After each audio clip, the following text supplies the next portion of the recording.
getting a relationship, getting the ring, and getting a man is never going to be the end goal that makes you fully happy. My name is Sierra, the Confidence Guru, and I help men and women step into their full authentic power by teaching them how to deeply embody confidence and self-love. It's so important that as a woman, and I really want to touch on this, that even though there is a rise in dating content and how to step into your feminine energy to attract true love, that it's so important to realize these things are not going to fix your life. These things are not going to make you deeply love yourself. And it's not a magical pill that when a man arrives, even if you think he's the love of your life, it's not going to make things better.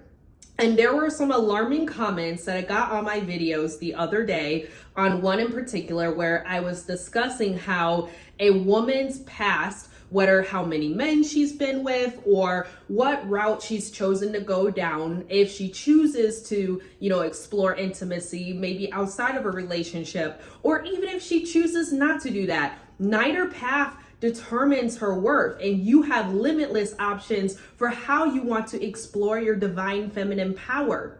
And these men left some comments on my videos where they were insinuating and stating that a woman's worth is equated to how many men she has been with. Now, this is a very toxic Madonna / temptress complex where basically low vibrational men in particular, not all men, seek to control a woman by convincing her worth is how many partners she has had or how pure she is. And when I was thinking about this, right, and really analyzing, it's no secret we have lived in a patriarchal society since the beginning of time.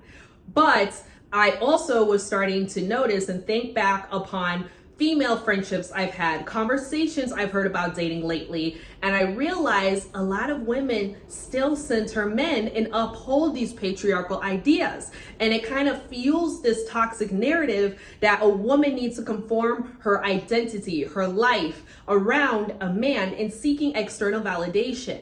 The more desperate you are for a relationship, the more desperate you are for a man, that fuels this patriarchal power that you need a man, and a man gets to determine what makes you a valuable person when we all inherently are valuable. That's the secret. And this is something I kind of realized personally for myself as an individual and as a coach, right?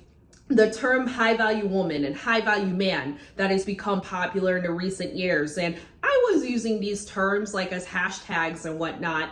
But what occurred to me recently is that these terms are damaging, right? Because it implies that somebody externally determines your value, not that you actually determine and see your own worth, right? The worth that the universe, God, has created you from. You are always a powerful divine being, no matter what you choose as a woman. But there are people who are going to try to trick you and deceive you into believing otherwise. And really, from a spiritual perspective, you want to aim to focus on your healing and your self-love journey so you become a high vibrational person. A high vibrational person is somebody who owns their story. They own their unique path, and they are so deeply aligned with fulfillment internally, with their purpose, with self-love. That is what makes you magnetic to experiences, to people, to your soulmate, whatever it is that your heart desires and your soul is dreaming of.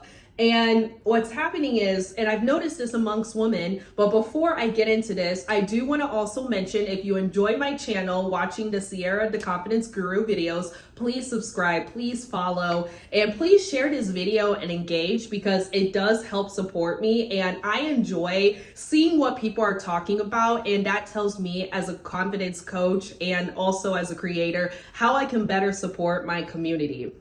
But a lot of the conversations going on in the community are centered around, how can I get a man? Or people don't even know what they're looking for. So they're just dating aimlessly. Okay, this guy asked me on a date. Then I get on the date and they're like, oh wow, he took me to a nice dinner. He has money, he says. He even said he would provide or pay for everything for a woman. He's a provider. Oh my gosh. And you're already sold. Right? Think of it like a used car salesman, right?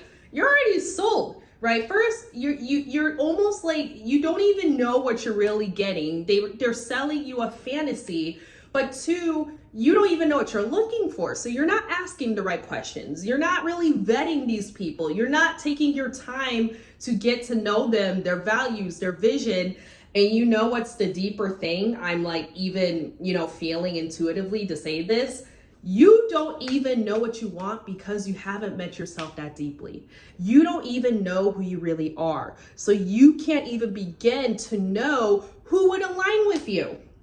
Okay, so you're out here saying, I want to get married. I want to get married so bad. I want to find my person so bad. I'm going to do whatever it takes. I'm going to consume these like videos where it might be like, this is how to talk to a man. This is how to get a rich man. Go to these places in Miami or Chicago. All right, I live in Miami and I'm from Chicago, or New York, wherever you're from. Right? And you're like out here chasing, you're consuming surface level content, but you're not doing the deeper inner work. You haven't healed your wounds. You haven't confronted, heck, you might not have even confronted why, like maybe you're stuck in your life, your insecurities, why you keep attracting the same kinds of men or partners that don't love and value you.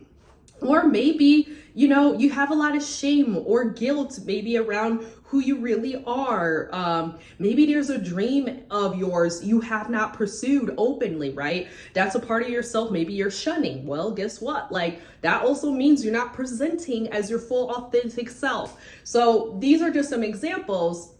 And the reason why I really hone in on confidence and authenticity, which in order to attract your true life partner, you must get to know yourself. You must build a life that is authentically aligned with what makes you happy and who you truly are. And when you're out there searching for validation, that's not you being your true authentic self. That's the insecure you. And guess what insecure people attract? Players, toxic games, users and abusers, people that love them and leave them, people that basically are mirroring back all your problems to you. So the only way to break this toxic cycle is to actually take a step back and go, okay, why don't I love myself enough to see myself as the divine goddess I am? And this doesn't mean you don't own your shadows, right? It doesn't mean we have this almost version of ourselves where we're like, well, you know what? I'm going to pretend to ignore the past and almost be in denial or not acknowledge the painful parts of things that happened to me. No, owning your power is saying like, in a really yummy way, like, yeah, I went through these darker times in my life. Like for me, for example, I went through a job layoff 2 years ago, and that was traumatizing as somebody who came from a lower income family and never want to have to experience a lack of money again. I grew up in a home where I didn't feel free to express myself. I didn't feel safe emotionally or physically with my parents, right? These were things I struggled with, and I don't deny those parts of myself. I acknowledge those parts of my stories, okay? There's so many others, but I take accountability. Like that Sierra that struggled with self-love, that Sierra that was independent and on her own at 19 and was in survival mode and doing whatever it took to just have stability. I acknowledge that.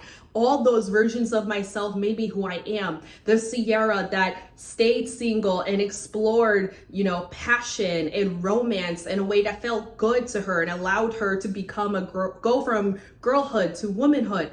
I love those versions of myself. I hold space for them. And it's really a journey. I think a lot of women, right? Another thing is because they're suppressing parts of themselves, they're not holding space for their lightness in the darker parts of themselves that are hard for them to face when they're alone. When they especially come into the energy of a woman who is confident and in touch with her power. She's balanced in her masculine and feminine energies because that's important. You need both. They can get very triggered. They get very intimidated. And that's why we have a lot of women in competition mode because they're putting men on a pedestal and they're like, please be with me, please be with me. I just want to get married so badly. Like, I don't want to be alone anymore. And then they guess what? Because they're almost in this toxic masculine mindset of competing for attention from men and trying to compete to get a ring, then that's when they start demonizing other women. They get threatened by other women. That's when they start, acting from their wounded feminine energy, where they're manipulative, they're insecure, they try to diminish another woman's light. And that's why I really want to emphasize why it's so important to do the inner work. Because when you see these men on red pill podcasts or describing toxic masculinity, unfortunately, when I reflected on it, I'm like, but there are women who think that a healthy man emulates those things they're describing. They think that's all it means. External things, right? He's tall, he has money, he takes me to nice dinner dates, or he bought me gifts or took me for, a luxurious experience. But that doesn't mean he is a spiritually conscious man. That doesn't mean he is your psychological protector. He shields you from harm emotionally and even physically, okay? He protects you and creates a space where you can embrace your softness. He's intelligent, emotionally intelligent. He knows how to emotionally regulate himself and communicate. He is of a growth mindset. He's constantly working on elevating himself. These things are so important. And because, I think women are wanting and demanding those things, but a lot of women are not truly valuing that. They only value the surface level. And that's why we also have men who are heavily mirroring that on social media, especially, or in society, right? Because you attract vibrationally at the level you're at. And if you're ready to start working on stepping into a higher vibration and attracting not only higher vibrational romantic experiences and partners, but also just transforming your life and stepping into your power, then you can work with me one-on-one at the link in my bio, sierradesmerati.com, and we can help transform you and help you align with an authentic life you never ever dreamed you can imagine. But I want to say thank you to all of you who support me, who watch my channel. I'm so grateful for this community every day, and I love you all so much. Bye.